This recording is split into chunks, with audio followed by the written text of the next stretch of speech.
And I finally just got to the point where like, I just really couldn't do it anymore. December 17th, I had my last beer at like 6 p.m. And I went to bed that night and I said, this is just, tomorrow is the last hangover I'm ever going to wake up with. I can't do this anymore.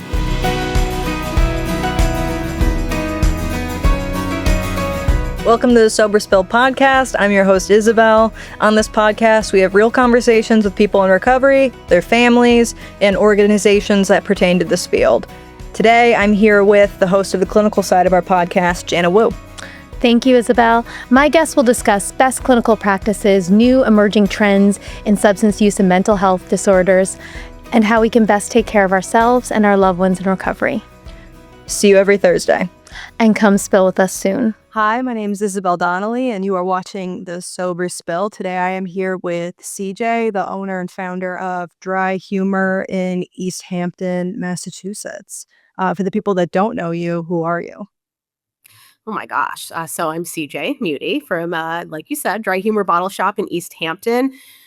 Who am I? That's a deep one, Isabel. You really threw a tough one at me. But, I am...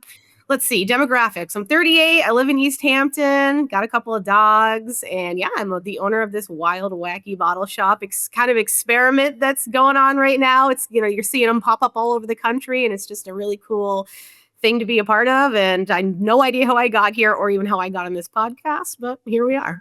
Yeah, that non-alc space, I wasn't aware of it until I worked at Mountainside specifically, but it's like expansive, more so than I would have thought. Yeah, big time. They've got everything in every category you can imagine. And then some stuff, I'm sure that you and Jana have discussed and talked about the adaptogen scene, right? Kava and lion's mane, like that stuff is really popping off right now. But yeah, there's a lot of variety out there, a lot more than I ever even knew before this. I even knew this whole scene existed. I thought, what was it? O'Doul's and Buckler. That's all you get. That's it. Yeah, and I also feel like drinks like O'Doul's, they have, to me, kind of like a sad, like, connotation. Like, it's like, Sure. It's like your stepdad who can't drink anymore and he's like angrily chugging an O'Doul's. But now, yeah, like setting the scene for you. He's like watching the Yankees lose, like something's going on and he's mad about it. But now there's like a lot more variety and it's actually fun. Like, I know I enjoy like a mocktail. Totally. It's fun and it's just like, you can be just a part of that exact culture. Like you just mentioned the game's on and like you had a good game or having a bad game. Oh, I need to have a drink. Oh, you can do that now. You know what I mean? You can still participate in it. You can still be a part of that culture that we are so like drinking culture is so deeply in our culture and who we are as individuals that to think about quitting, you think you're going to lose so much, but just to have that option, it's so silly. It's just a beverage, but it just makes you feel, I think, a little more normal in a space where you like feel like you can't interact in anymore. You know what I mean? And it might make the idea of quitting easier for somebody who really needs to. You know what I mean? Yeah, certainly. And it definitely has a better outcome than I feel like some of the solutions I've seen people do where they're like, well, every night I pour a Diet Coke into a wine glass and I drink that. And I'm like, I don't think that's going to work like long term. Yeah, I'm like, I mean, I really think, it's not just about swapping the beverage. Like we also we love beer and wine and how it tastes. And I didn't even realize that I liked beer until I quit drinking. Like I actually enjoy it. So as much as there's like this deep, complex conversation and answer to like, why is the NA scene so popular? What's going on? There's also like a really simple answer to it too, which is people just love their specialty beverages. I'm telling you, it's so crazy. And that's always a funny thing. I know for myself when I'm like getting a mocktail is I got sober when I was 19. So I got sober like before I could like order a fun drink or something. And so I don't now when I get like they're becoming so convincingly real. Sometimes I have something and I'm like, is this alcohol? And I have to have like my mom drink it. And I'm like, are you sure? Is have a sip, wait a few minutes. Am I okay? Yeah. I was at a wedding in October and I drank like 3 bottles of non-alcoholic Prosecco. And it really does taste like, first of all, it tastes just like it, but you're also in a drinking environment. Totally. So there is this like weird feeling of like, I do feel buzzed, but it's because I'm like having a nice time. And like, this is like a normal, you know what I mean? Like natural buzz, but I feel like I wouldn't have known if I had one one alcoholic drink, and you know what I mean? Totally. And so taking it back to the inspiration behind this, I feel like anyone in the non-alc space probably has some sort of sordid history with alcohol or substance abuse. That's like the natural trajectory to get there, I feel Totally. like. Yeah. And so from what I've read about you, like you had a lot of alcoholism in your family, and then later that percolated into your own like full-blown alcoholism. What was that experience like for you watching family members drink when you were a kid? Like, what was that like? Oh gosh. Yeah. I mean, drinking and alcoholism was at the forefront on the surface. It wasn't ever cloaked or hidden. It was like very much so boom out the gate. My parents are alcoholics, and like this is just the lifestyle that you're being raised in, you know what I mean? And so you hear about adult children of alcoholics syndrome, like I'm a total ACOA all the way. Like those experiences and those, not just the drinking itself, but of course, there's all of the other traumatic things that can come along with that. It just is in you. It's in your bones. It sticks with you all the way through to just like every decision and every adult aspect of your life. It really does impact. And so I think you're immediately just trying to survive in that lifestyle. When you're a kid, you grow up really fast, but at the same time, you're kind of stunted because I don't know. It's just like such a complicated experience, but it didn't deter me, interestingly enough, from like drinking as a teen. You know what I mean? And I mentioned this at the event I was with Jana, that like growing up, I knew what an alcoholic was, boom, out the gate. I knew I don't want this in my adult life. I'm never going to be like this.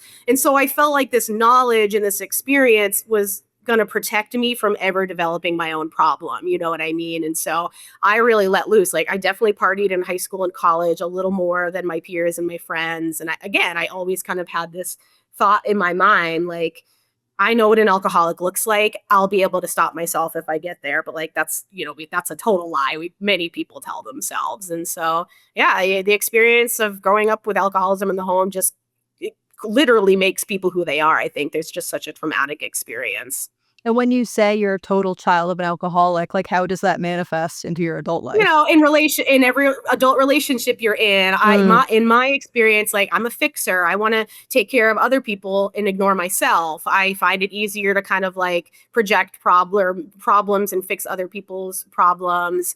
There's like a whole list like of symptoms, you know what I mean? And it's just like every time I read it, I'm like, oh my God, girl. A lot of like imposter syndrome and a lot of just like, it's mostly relationship based, you know what I mean? And essentially like finding yourself in mimicking the relationships you saw between that was dysfunctional with your parents, you know what I mean? Totally. And I think that's super common for like naturally just we tend to our intimate relationships are shadow boxes for every dynamic we've ever witnessed Totally. and been around, and that becomes a massive issue when you were raised in a family like that. Absolutely. And I like that you brought up how you thought the knowledge of what an alcoholic was would arm you against becoming one, because it's always so interesting. Like people with alcoholism in their family, it's like you either are like, I'm not going to drink because I don't want to be like that. Well, I can't be like them, or like all of the different cognitive things people do to be like, well, this is why it'll be okay. Totally. I know. And it's like, yeah, like you either go one or two directions. I feel like, I have a niece who's 21 years old and she's never had a drop in her life because again, that kind of situation was repeated with her parenting generation. My sister, you know what I mean? Yeah. So it's like, yeah, kids either go one or two ways. It's like, I'm not even going to touch that stuff. Look what's going on to, I don't know. It's just everybody's so different in the way they absorb and process trauma. Totally. And so you have how many siblings? I have an older brother and an older sister by a solid like 9-10 years. I was definitely the surprise little baby. I still am. So yeah, and my sister is in her mid 40s. She's sober now. And my brother, as I'm sure you know, passed away in 2016 from alcoholism and was 37. And like, so that was also a huge factor, certainly with my sister's quitting and my quitting eventually as well. Totally. And so were you able to see both of your siblings becoming addicted as well? Oh yeah, for sure. With my sister, it was alcoholism, but other substances were also of issue. And there was a long time where the relationship was fractured or we weren't in communication because she was very There was a volatility there to her, which of course I think in part was because of her addiction issues and her mental health issues that were all kind of just converging and fighting against one another. And so, yeah, I definitely saw her struggling in similar relationships like the ones my parents were in, very abusive, difficult situations for her children. So for a long time, you know, we really I didn't see a lot of her use and a lot of her addiction because I just like knew it was there, and I couldn't be a part of how destructive it was. And with my brother, totally flipped situation. He was different. He and I, this is something I learned in childhood from my parents. There's two kinds of drinkers, the good and the bad. And the good drinker, you can't tell when they're drunk. They're having a good time. They're totally put together. Or the bad drinker who's like a total disastrous mess, and you just like put all the blame on that person, and that's the person with the issue. That was kind of the role my sister took on. My brother and I, our drinking was much more cloaked. We were totally in control. Our lives were well put together. It wasn't affecting our lifestyle. And so with my brother's drinking, we were drinking buddies. We were developing a drinking problem sort of together. You know, he was just 10 years ahead of me. Okay, yeah. And so at what point, so your sister got sober after your brother's passing. What did that, if you were getting addicted to alcohol, like essentially with your brother and he was a drinking buddy of yours, I can't even imagine like what a look in the mirror part of that grief must have been for you. Like, can you tell us a little bit about that? Definitely. I think there was the drinking, my attitude towards drinking and my experience when I was drinking after he died completely switched to just dealing with that grief and wanting to, again, instead of saying I can't drink anymore, this killed my brother, I'm quitting. I wanted to sort of like maintain that relationship with him through what we did together, which was drink and party, right? And like feeling like quitting was almost like I don't know, an insult to him, or just something that, you know, every year on his passing, I would like drink a whole bottle of wine because that's what we would do together. And it's just like, that is so, when I'm out of that now, looking at that, I'm like, whoa, yeah, not great. Not a great way to grieve. But yeah, it was definitely trying to deal with the grief, trying to, I wanted to drink and be alone and think about him. And I wanted to be close with him. And I also think there was part of me that was like, how is it possible that somebody this young drank himself to death? I need to know what he was experiencing in order to understand and cope with the fact that this happened at such a young age. You know what I mean? So a lot of just like messy stuff going on. And were you aware that you had a problem at that point? No, that's the thing. It's like, again, I was still when he died, I was only 26, 27. And so still in that your 20s, you're still going to drink and party, and everybody else is. So it doesn't look like a problem yet. You know what I mean? But I definitely knew that as I was getting into like adulthood and having a 9-to-5 job and doing the commute and this and that, like I knew that drinking was definitely like starting to get in the way of me being like a productive adult. You know what I mean? Yeah, there are always like those first couple of things where I'm like, wait a minute, why does this keep happening? I can't be the problem. It's everybody else. Yeah. Like, what were some of those little, like, I guess, fissures that you started noticing in your life? Yeah, I like definitely in the last, like, so I've only been sober a little over 2 years, and maybe 5 years or so ago, you know, I would really start to try to moderate. You know, I knew I was drinking too much, and I'd say, all right, I'm not going to drink on XYZ day, whatever. I'd get to a non-drinking day, and instead of being like, dang, I wanted to have a drink today, I actually subconsciously was like, thank God I don't have to drink today. Like that was a big, like, but I was ignoring that. And then I just by habit would probably just drink that day anyway. You know what I mean? And there were just, you go to bed drunk and you say, I am not drinking tomorrow. I feel like I just feel terrible. And then you wake up and like within 12 hours, you're like, well, let's just have another drink. You know what I mean? And so kind of just like, and I was also seeing myself hiding how much I was drinking and fibbing about it, and like I'd be 3-4 beers deep before I got to the pregame for the party. You know what I mean? And I always tried to find myself just like in situations where I didn't have to drive, or I was just being kind of sneaky, and it was like, oh, I've seen I've seen this happen in my parents, in my siblings, you know what I mean? So these little things start to kind of creep in. And I think once you get in your head about drinking, it's kind of all downhill from there. And at some point, the nudges are going to get too loud to ignore. And I think that's really kind of what happened to me. Totally. And I like that you said that, where it's like, you're like, thank God I don't have to drink, or you don't even enjoy it anymore. That's always something.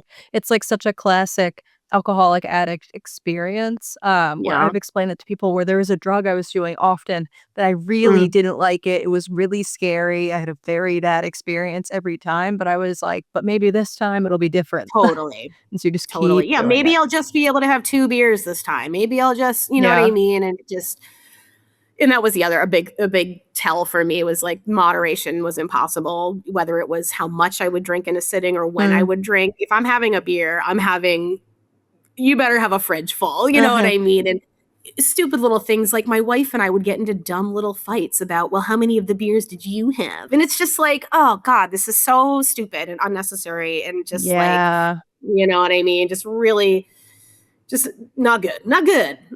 No, real bad. Yeah, those arguments, the how many did you have? Like, why are there only this many? Like, okay, settle down. There were 30 of them. I think you're both okay. Yeah. Like, it's terrible. Like, it's a Tuesday. Yeah. Did you dabble with drugs at all, or is it strictly drinking for you? Definitely. I mean, in college, like here and there, but definitely just drinking. I use THC recreational, so I'm always very clear that I'm sober from alcohol. You know what I mean? I do find THC to be definitely, I have it, for medical purposes, and so I'm a huge proponent of that. But yeah, I never really got into any other kinds of drugs like that. Booze was all I needed, baby. I'm just an old school kind of gal. Hi, I'm Ricky, recovery support clinician here at Mountainside. For veterans and military families facing addiction or mental health concern, Mountainside is here. We accept Humana TRICARE and are a proud member of VACCN, ensuring accessible, high-quality care. Our specialized programs and staff with military experience understand your journey, providing the target support for healing and recovery. If you or a loved one needs help, please call 860-824-1397. Something that I've been introduced to more so since we started doing this podcast is like people still using THC and being able to like use that in a healthy way in their recovery. Because I'm someone that I got sober in like an AA background, and so it was like an entirely abstinent based. And it really is, it's so complicated, because I've met a lot of people that can do it successfully and can have it as like something super helpful. And then even like last week, I was on the phone with someone who was like, oh, I had a year and then I started, and then it like sloped back into something else. Like, do you have concerns about that for yourself? Do you self-monitor? Like, what is that process like for you in your sobriety today? It doesn't make me fear like I'm going to slip back into drinking habits at all. I really, but I think too, everyone's different, I wasn't necessarily living with, like, I don't identify, I don't think, as an alcoholic. And I think, again, that harkens back to like what I saw as a child. And like, I have a very, very specific blueprint of what an alcoholic is, you know what I mean? And maybe that's something maybe that's not right. And maybe it's something I should work through, you know what I mean? But it just never felt like it fit with me. And especially when I quit drinking. And I realized how much better I liked living like this. It just, I don't know. I just felt like it was just this thing that I was doing because that's what we do. And it was holding me back. It wasn't, necessarily, I wasn't living in like an addiction lifestyle. Do you know what I'm saying? Like and I don't mean to be, I don't want certainly to be, well, I think what I mean to say is that I knew that I needed to quit, and it was at the point where it was sort of it was an option for me to choose to quit. Do you know what I mean? It wasn't like, you gotta stop or else X, Y, and Z terrible thing is going to happen. So long answer short, using THC for me, I've used it for so many years for so many things, particularly sleeping and anxiety. And I definitely don't associate it with like a living an addiction lifestyle using marijuana. Totally.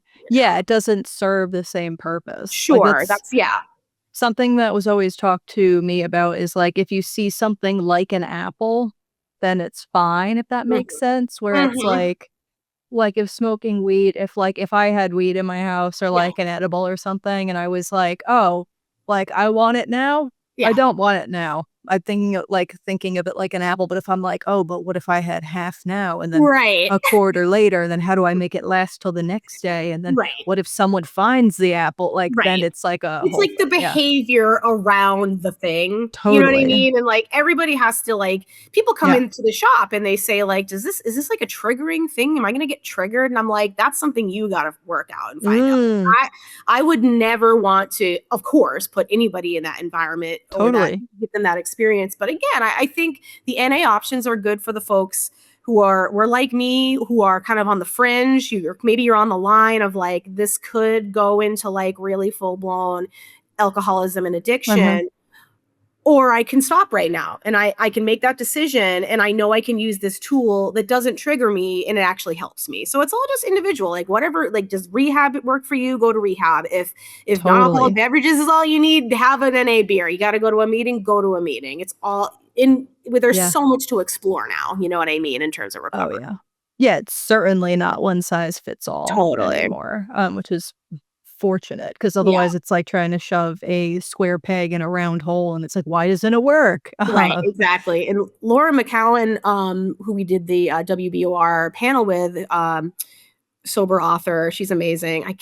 I think the name of her organization, it's escaping me right now. The Luckiest Club. She's amazing. She made a really cool comment, which was like, you know, AA was the standard from like the 40s to about the 90s. And if we look at alcoholism as a disease, if we only had one treatment methodology for cancer for 50 years, that would not be acceptable. And that was just like a really cool, like, wow, yeah, okay, there needs to be options like for every flavor of an addiction type of disease. Certainly. Yeah, totally. And so going back to where you started to become aware that like maybe drinking was a problem for you, trying to moderate, like at what point did you hit a wall and you clearly knew that like this is something you had to just stop, like it was no longer a moderation issue?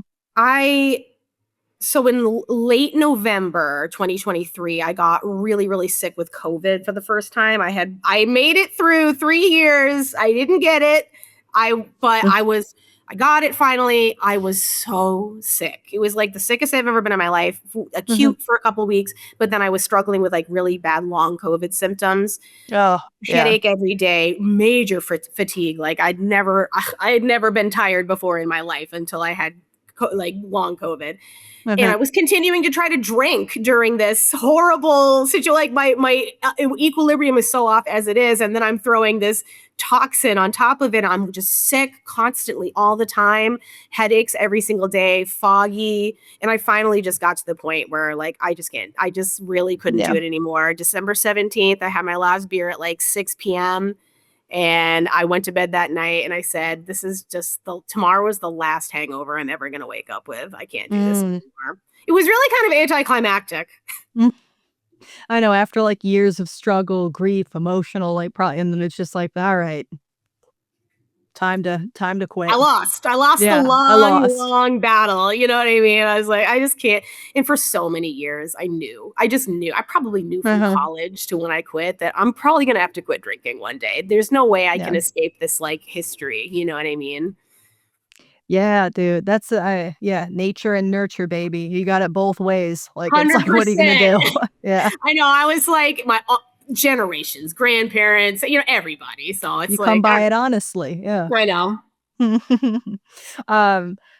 When you quit drinking, was anyone in your family surprised? Were they aware there was an issue? Like, what was the reception like? I don't think anyone knew there was an issue. Because again, I was really good at masking and hiding, and there was never a lot of drinking really at family gatherings either, because like the majority of people in my family are no longer drinking or are in recovery. But I do think a few folks were surprised. And you know, it was really after my brother passed away, just my family really just like things got so fractured and we never really like got it back together. You know what I mean? Like when the person who is struggling with such an addiction, it's like the nucleus, like it's a family addiction. It's a family disease. Totally. That nucleus is gone. We just like kind of lost our way with one another. And so it kind of was like, we've really, just don't really get together anymore much. And like everything is just so different that I think people totally understood. And we're just like, yeah, that's you got to do what you got to do. That's no problem. Yeah, for sure. You And know, what was it like within your household, like with your wife? She's amazing. Love that one. Can't believe she puts up with my nonsense. But she was so supportive, and she herself, and this naturally cut back drinking so much. And I always say this still, I think I said it as recently as this week. I never thought I'd see like a Friday or Saturday night where she and I would be hanging out together, not drinking or not going to the bar or whatever. And it happens all the time now. She goes 2 months sometimes without having a drink. And like, we were both pretty on par with how much we could drink. You know what I mean? So yeah, she pretty much maybe just drinks like once a month now, and she feels healthier, and it's definitely been better for our relationship. We're not arguing over who's drinking the most beers anymore. So. Yeah, for sure. That's for sure. I love when like normies or like people that don't have alcoholism or like don't have any issues with drinking. Like my sister does this thing where sometimes when she gets sick, like she won't drink. And so she ends up like not drinking for like 3 weeks at a time or something.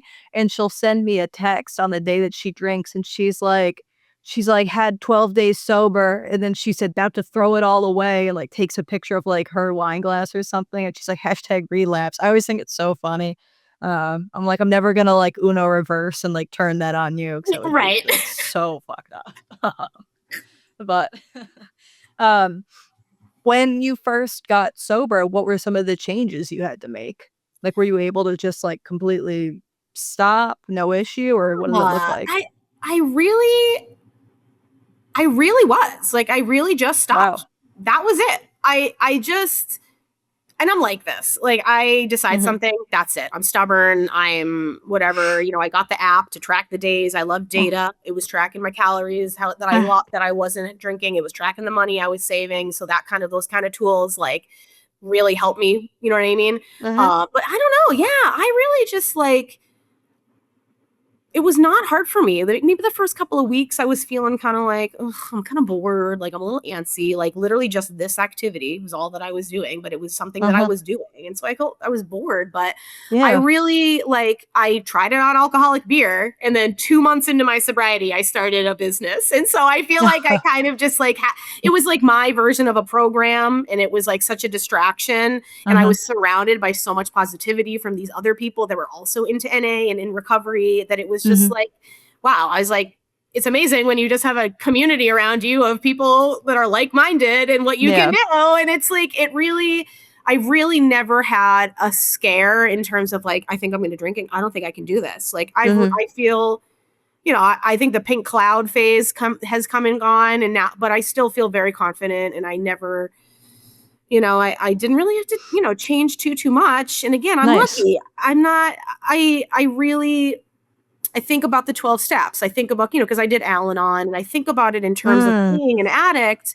And it just never felt like I had to make amends for my drinking. It never felt like again, the things I saw, the things that people had to do to make amends and to do all those things, it just didn't feel right for me. And so for me, I'm lucky. I feel very like blessed and privileged that this was my experience. And so I think that's why I do dry humor. I'm like, if all that it took for me, a borderline case, to have a variety of non-alcoholic beverages as a tool, let's do this. Let's get it out to the people. I'm here for the people. Okay. And what was your Al-Anon experience like? Did you find that helpful?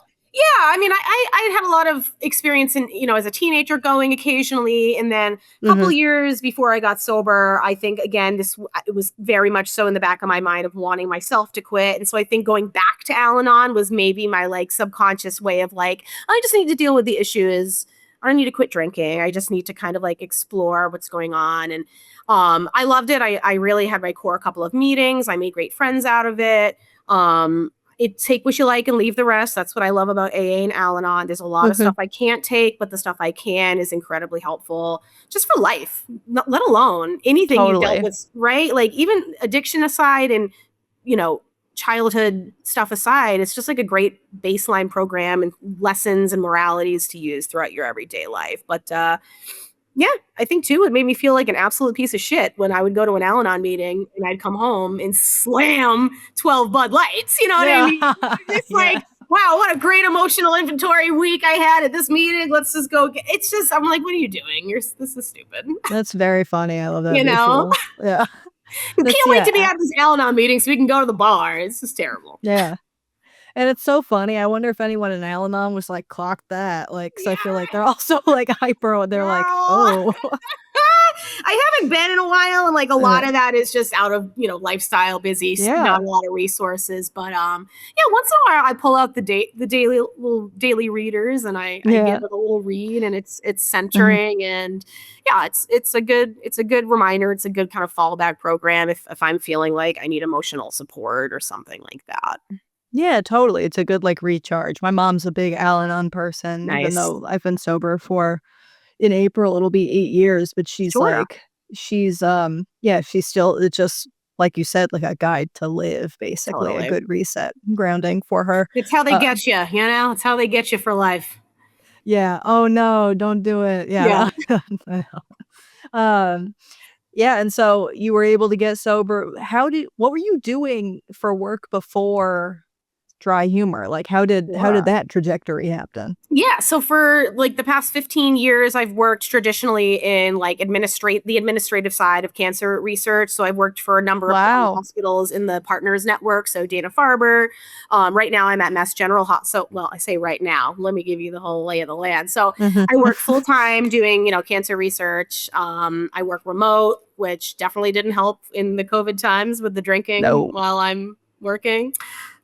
I don't work there anymore, so I'm not gonna get fired for that comment. But no, we're good. So I worked, like regular, like a 9-to-5 type job. And when I was kind of starting to do Dry Humor on the weekends, just doing pop-ups and online sales and doing deliveries and things like that, as things kind of progressed, and I developed a plan with my business partner to open up a brick and mortar store. They graciously at MGH allowed me to take work part-time. And so instead of having to leave, I still right now work a part-time gig in the morning and then run the shop in the afternoons. So gotta keep that paycheck flowing. You know what I mean? Hear that. Yeah. Girl.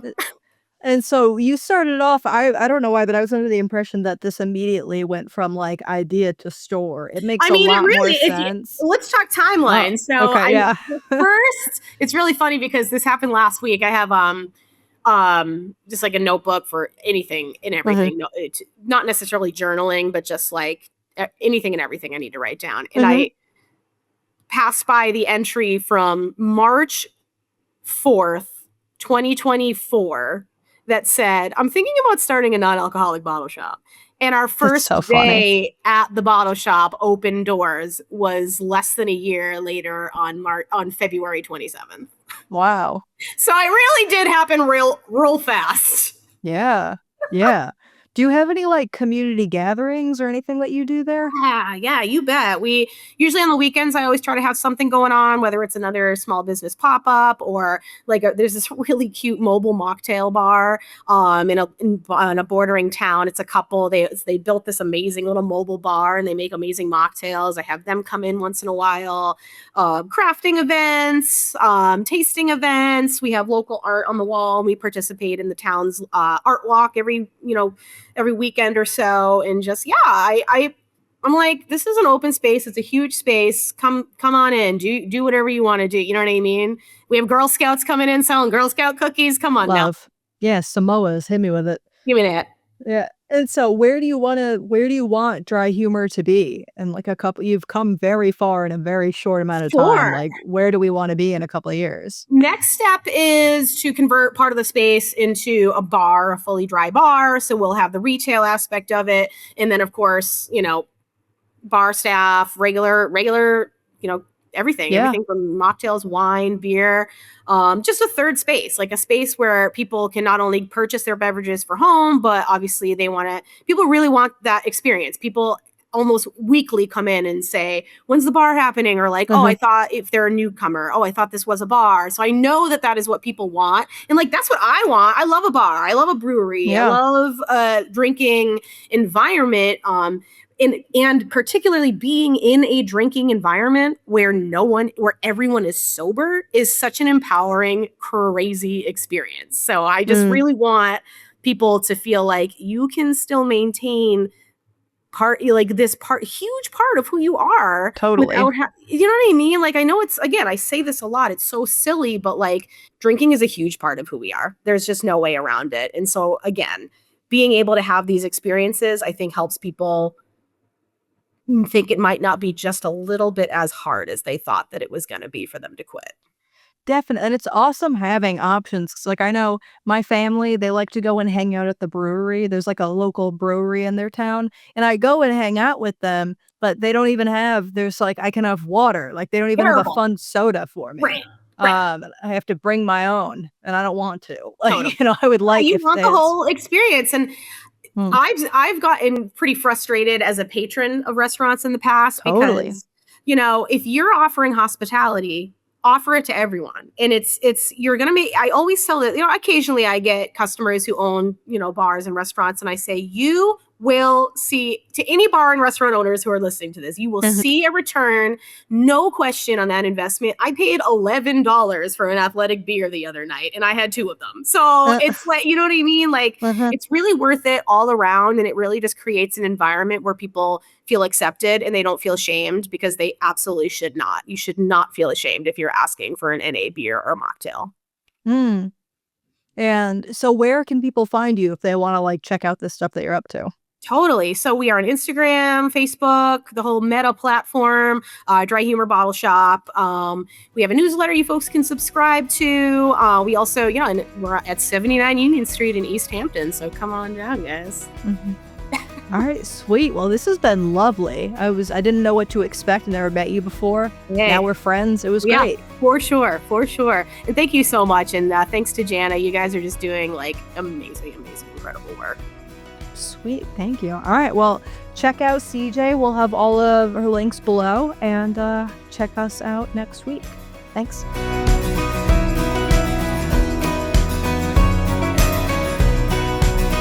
If you or a loved one is struggling with addiction, Mountainside can help. Call 860-365-6764 to speak with our caring treatment team.